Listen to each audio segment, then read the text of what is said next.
ఎలా ఉంది Greeshma chicken fry?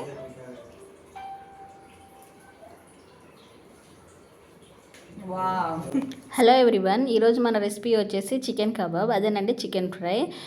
ముందుగా 1 కేజీ చికెన్ని నీట్గా కడుక్కొని పక్కన పెట్టేసుకోవాలి. నెక్స్ట్ ఒక బౌల్లో చికెన్ కబాబ్ పౌడర్ వేసుకోవాలి. ఇది అన్ని సూపర్ మార్కెట్స్లో అవైలబుల్గా ఉంటాయి ఈ పౌడర్ అనమాట.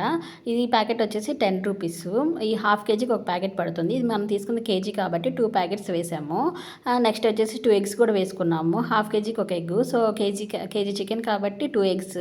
ఒక స్పూన్ అల్లం వెల్లుల్లి పేస్ట్ వేసుకొని ఈ పేస్ట్ మొత్తం బాగా మిక్స్ చేసుకోవాలి. తర్వాత ఇంతకుముందు మనం చికెన్ బాగా వాష్ చేసి పెట్టుకున్నాం కదా, దాన్ని దీనిలోకి వేసుకోవాలన్నమాట. ఇక్కడ మనం గుర్తుపెట్టుకోవాల్సిన విషయం ఏంటి అంటే చికెన్లో కొంచెం కూడా వాటర్ ఉండకూడదు. గట్టిగా పిండేసి దీనిలో మిక్స్ చేసుకోవాలి.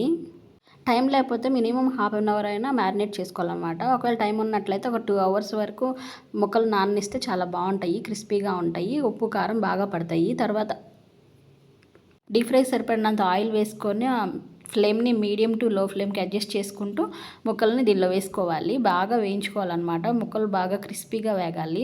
లోపల మెత్తగా పైకి క్రిస్పీగా తింటుంటే చాలా బాగుంటాయి ముక్కలు. వీడియోలో చూస్తున్న విధంగా అంత కలర్ వచ్చే వరకు వేయించుకోవాలి. గోల్డెన్ బంగారు కలర్ వచ్చినట్టయితే మనకు ముక్కలు రెడీ అయిపోయినట్లే. దీనిలో గార్నిషింగ్ కోసం కొంచెం పచ్చిమిర్చి, కరివేపాకు, గార్లిక్ని కూడా కట్ చేసి వేయించుకున్నాము ముక్కలు వేసుకోవడానికి. వంట రాని వారు అండ్ బ్యాచిలర్స్ కూడా ఈ రెసిపీని ఈజీగా చేసుకోవచ్చు. మీ ఇంట్లో కూడా ట్రై చేయండి. ఓకేనా? Please subscribe. వావ్, చాలా బాగుంది ఫ్రెండ్స్. ట్రై చేయండి మీరు కూడా ఒకసారి.